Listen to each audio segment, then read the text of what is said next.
बोलिए सदगुरुदेव की जय।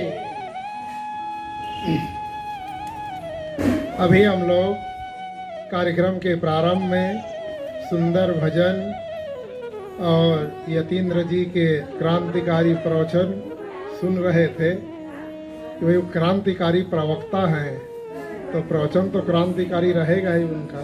जी जी जी, अच्छा है, क्रांतिकारी होना चाहिए। जी जी जी।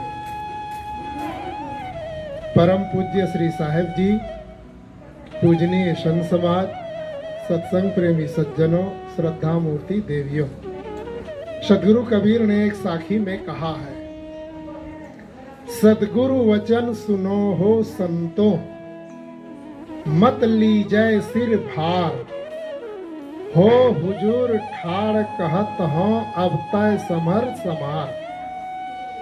सदगुरु कहते हैं कि सदगुरु के वचनों को सुनो और अपने सिर पर किसी प्रकार का बोझा मत लादो। मैं दृढ़ता पूर्वक कह रहा हूं कि तू ही सबका हुजूर है। स्वयं संभलो और दूसरे को संभालने का प्रयास करो। सदगुरु कबीर इस साखी में हमारे जीवन निर्माण की कई बातें बताते हैं। पहली बात है सदगुरु के वचनों को सुनना।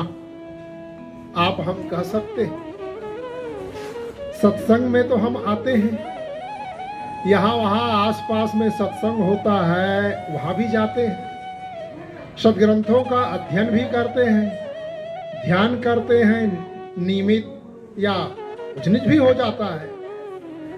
कहना चाहिए सत्संग में हमारा तारतम्य तो बना हुआ है, फिर भी सदगुरु हमें क्यों कहते हैं कि मेरे वचनों को सुनो।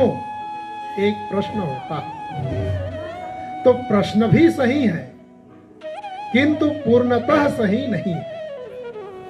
हम सदगुरु के वचनों को सुन तो रहे हैं, सत्संग में आ भी रहे हैं, जा रहे हैं यहाँ वहाँ, संतों की सेवा भक्ति उपासना ध्यान भजन पूजन भी कर रहे हैं, किंतु ये सब करने के बाद हमारे मन में किसी प्रकार का क्लेश है, हमारा मन उलझन में है, रात्रि में हम टेंशन में हैं, रात्रि में सोए तो हैं, बिस्तर में करवटें बदल रहे हैं, परिवार के लोगों से व्यवहार बढ़िया नहीं है, जिस गांव में जिस समाज में जिस मोहल्ले में हम रहते हैं वहां हमारा व्यवहार सही नहीं है, तो निश्चित समझिए हम सदगुरु के वचनों को सुन नहीं रहे हैं।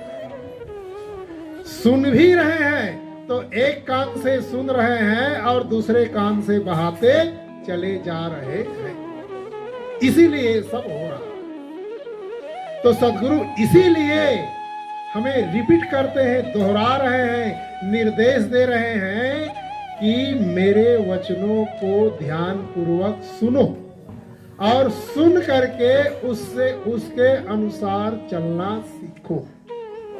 ये सदगुरु का आदेश है और यह निश्चित है। हम संत समाज से जुड़े भी हैं, साधु का कपड़ा भी पहन लिए हैं, भक्ति का चिन्ह भी पहन लिए हैं, भक्त का कपड़ा भी पहन लिए, सेवा भक्ति उपासना भी कर रहे हैं, और ये सब करने के बाद हमारा मन उलझा हुआ है, हम बेचैन हैं, टेंशन में हैं या और किसी प्रकार की उलझन में पड़े हुए हैं, तो निश्चित समझिए हम सदगुरु के वचनों को सुन नहीं रहे। क्यों नहीं सुन रहे हैं? क्यों गुरु के बताए अनुसार चल नहीं रहे हैं?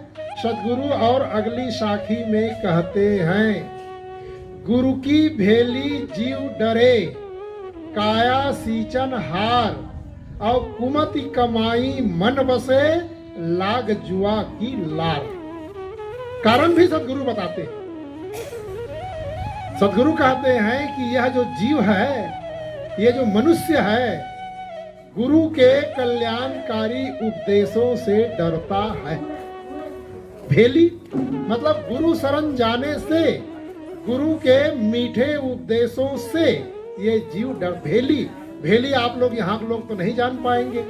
ये उत्तरी बिहार मतलब उत्तर प्रदेश और बिहार में गुड़ की भेली का बड़ा रस्म है। भेली आध पाव, एक पाव आधा का या एक आधा किलो का होता है भेली। कोई थका मांदा आदमी आया है उसको मतलब एक भेली मिल गया खाने के लिए और ठंडा पानी मिल गया पीने के लिए, तो समझिए उसकी आधा थकावट तो वैसे ही दूर हो जाती। तो जो गुरु के जो उपदेश, जैसे भेली खाने से शारीरिक थकावट दूर हो जाती है, उसी प्रकार गुरु के उपदेशों के अनुसार चलने से जीवन के क्लेश दूर होते हैं। आप हम जितने लोग बैठे हैं यहाँ, यदि आप हमको संत गुरु का उपदेश न मिला होता, गुरु के सानिध्य न मिला होता, तो क्या यहीं बैठते, वहां बैठते जहां उड़ेला जाता है? बैठ रहे हैं कि नहीं? तो ये संत गुरु का उपदेश मतलब कितनी बड़ी कृपा है। तो उनकी कृपा तो है, तो सतगुरु इसीलिए कहते हैं गुरु की भेली जीव डरे। यह जो आदमी है, जो मनुष्य है, यह जीव गुरु शरण जाने से डरता है। क्यों डरता है? काया सींचन हार, काया को सींचने में लगा, काया नाम शरीर को। जैसे आप सब किसान हैं, किसान लोग अपने खेतों को जोतते हैं और नमी लाने के लिए सिंचाई करते हैं। पानी, जैसे कि इस समय गेहूं की सिंचाई चल रही है, गन्ने में पानी दिया जा रहा है, तो इसलिए किसान अपने खेत को सींचते हैं जिससे खेत में नमी बनी रहे, फसल अच्छी हो। ऐसे ही जो काया सींचनहार आदमी है, जो अपनी इंद्रियों को भोगों से सींचने में लगा है, मतलब अपनी इंद्रियों को भोगों से तृप्त करने में लगा हुआ है, वही आदमी गुरु उपदेश से दूर बैठता है अथवा गुरु के शरण जाने से डरता है। क्यों डरता है? गुरु जी कहते हैं विषय वासना का त्याग करो, और हमारा मन विषय वासना का सुअर बना हुआ है। सुअर, जैसे सुअर दिन रात नालियों में मुंह मारता है, ऐसे जिस आदमी का मन विचलित है वो उसी का ही तो चिंतन मनन कर रहा है। जवान लोग राग रंग की बात करें तो समझ में आता है, बाल पक गए हैं, 60-70 के हो चुके हैं, फिर भी राग रंग की बात कर रहे हैं, तब अब क्या कहा जाए उसको? जवान आदमी राग रंग की बात करे तो समझ में आता, बूढ़े कहलाने वाले। एक सही घटना मैं बता रहा हूं। जैसे अभी यहाँ हम लोग आए, श्री साहेब जी के साथ आए हैं, आना हुआ है। पिछले जून में 2019 के जून के प्रथम सप्ताह में राजस्थान के एक प्रसिद्ध शहर के पास, वहां से 25-30 किलोमीटर कस्बा में एक कार्यक्रम हुआ था साहेब जी का 3 दिन का, जोधपुर के पास। तो कस्बा में हुआ था, तो दूसरे दिन मैं देखा एक अखबार में चित्र छपा था। एक 76 वर्ष का आदमी 57 वर्ष की महिला से शादी की है। 76 वर्ष का आदमी 57 वर्ष की महिला से शादी की है, और 92 वर्ष की उसकी माँ अपने दोनों हाथ को उठा कर बेटे बहू को आशीर्वाद दे रही है। अब सोचिए,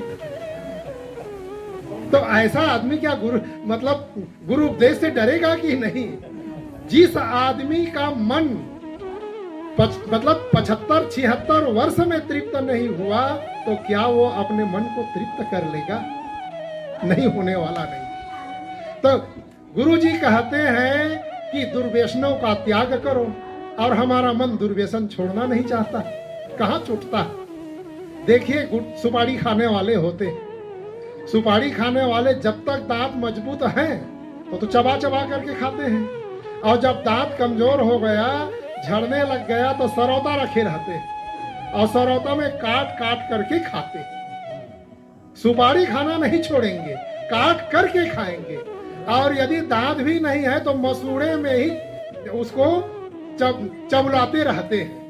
ऐसे भी होते हैं। इसी अब आजकल तो सब, ये तो पुराने जमाने की बात मैं बता रहा हूँ, नया नया का सब चला हुआ है गुटखा खाने का। जी जी, कबीर साहब ने इसीलिए कहा है कि मुख के दांत गए कहाँ भाव पौरे, भीतर दांत लोहे की हो, और फिर चना चबाए विषय के, और काम क्रोध मद लोभ की हो। तन की सकल संज्ञा घटी गयऊ, अब मन ही दिलासा दूना हो, कहाँ ही कबीर सुनो हो संतो, और सकल सयाना पहुना। तन की सकल मतलब तन तो शिथिल हो गया है, किंतु मन शिथिल नहीं हो रहा है। होता है कि नहीं? देखिए, बाल हैं, काले काले रहते हैं, उजले हो जाते हैं। तो उजले हो जाते हैं तो लोग खिजाव लगाते हैं कि नहीं? मैं खंडन नहीं कर रहा हूँ, आलोचना नहीं कर रहा हूँ किसी के, खिजाव लगाते हैं। तो जितने में खिजाव लगा उतना तो काला दिख रहा है, और दूसरे दिन नीचे से फिर वो बढ़ना शुरू होता है, तो बता देता है ना कि मैं अपने ओरिजिनल स्थिति में हूँ। तो यही तो है कि तन की सकल संज्ञा घटी गए, अब मन ही दिलासा दूना। कबीर साहब ने यह भी तो कहा है कि मुख के दांत गए कहाँ भाव बौरे, अब भीतर दांत लोहे की हो। मुख के दांत तो झड़ गए, किंतु अंदर में लोहे के दांत तो मजबूत बने हुए हैं ना। इसीलिए तो हम सुपारी को, दांत नहीं है फिर भी मसूड़े से उसको मसल रहे हैं। तो यही स्थिति है। तो ऐसे आदमी गुरु उपदेश से भागते हैं। तो सदगुरु कहते हैं कि मतलब दुर्व्यसनों का त्याग करो। सदगुरु और कहते हैं जीवन है, जीवन है, जीवन के लिए धन चाहिए। देखिए माइक है, ये कुर्सी में आप हम बैठे माइक के सहारे लिए, ये मुफ्त में नहीं आया है, तो धन तो चाहिए। सदगुरु कहते हैं कि धन संग्रह करो, नैतिकता के रास्ते से संग्रह। किंतु हमारा मन नैतिकता छोड़ करके अनैतिकता में लगा है। अब जिस आदमी का मन अनैतिकता में लगा हुआ है, उस आदमी को रात्रि में नींद कैसे आएगी? सोचिए। क्योंकि जो कुछ हमने कमाया है दिन भर, जो कुछ आप हम व्यवहार किए हैं, रात्रि किए हैं, वही तो हमारे मन पर टिका हुआ है। और जब खाली होते हैं, रात्रि में बिस्तर में जाते हैं, तब वही हमें कचोटता रहता है। कचोटता यही और होता यही है। मैं एक सही घटना बता रहा हूं। एक आदमी था, आवेश में आ करके एक आदमी को मारा। संयोग ऐसा, उस चोट से उस आदमी की मृत्यु हो गई। किंतु उस आदमी को, मतलब उसकी तो मृत्यु हो गई, किंतु उसका संस्कार उसके मन में ऐसा चिपका। एक बार गुरुदेव जी के पास आकर के उन्होंने कहा कि गुरु जी, मैंने तो उस आदमी का काम एक ही बार में पूरा कर दिया, किंतु वो आदमी, जैसे मैं बिस्तर में जाता हूँ और बत्ती आन करके आप करके लेटता हूँ, नंगी तलवार लेकर के सामने खड़ा हो जाता है। मैंने तो उस आदमी का काम एक ही बार में पूरा कर दिया, किंतु वो आदमी मुझे हर दिन मार रहा है। ये क्या है? जो कुछ उन्होंने किया था वही तो संस्कार, वो आदमी तो है नहीं, किंतु उसका संस्कार चिपका और वही सामने आ रहा है। तो ये तो गुरुजी कहते हैं कि नैतिकता के रास्ते पर चलो, और हमारा मन नैतिकता छोड़ना नहीं चाहता। देखिए, जीवन है, पैसा चाहिए, नकारा नहीं जा सकता, किंतु पैसा ही सब कुछ नहीं है।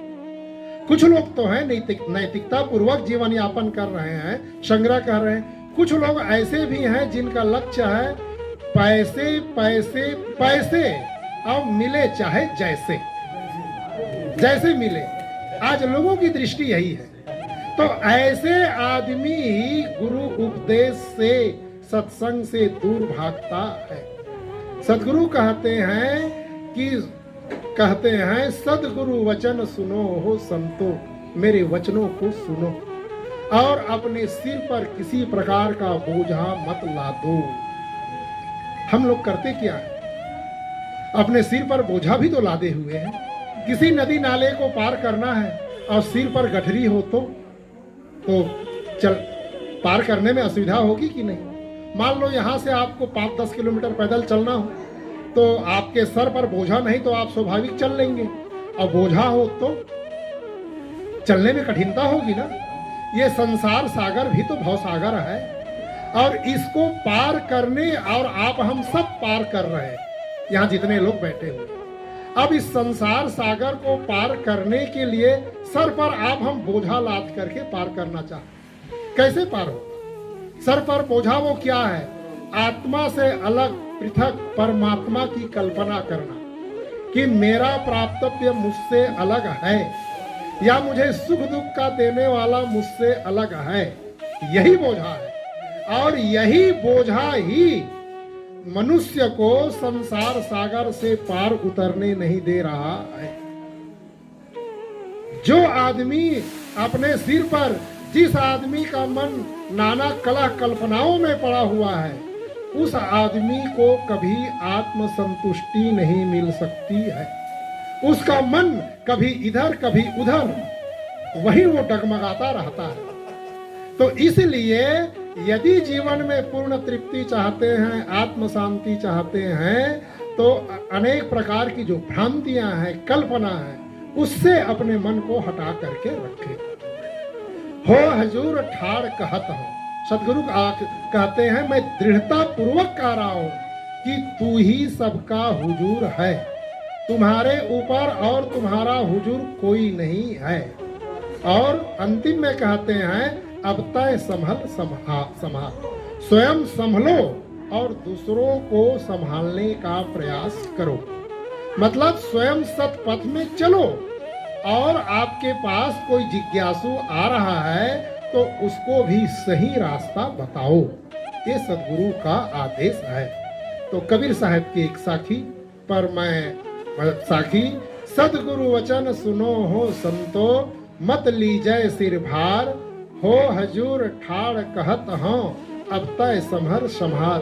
पर मैं थोड़ा देर निवेदन किया, इतना कहकर अपनी वाणी को विराम दे रहा हूँ।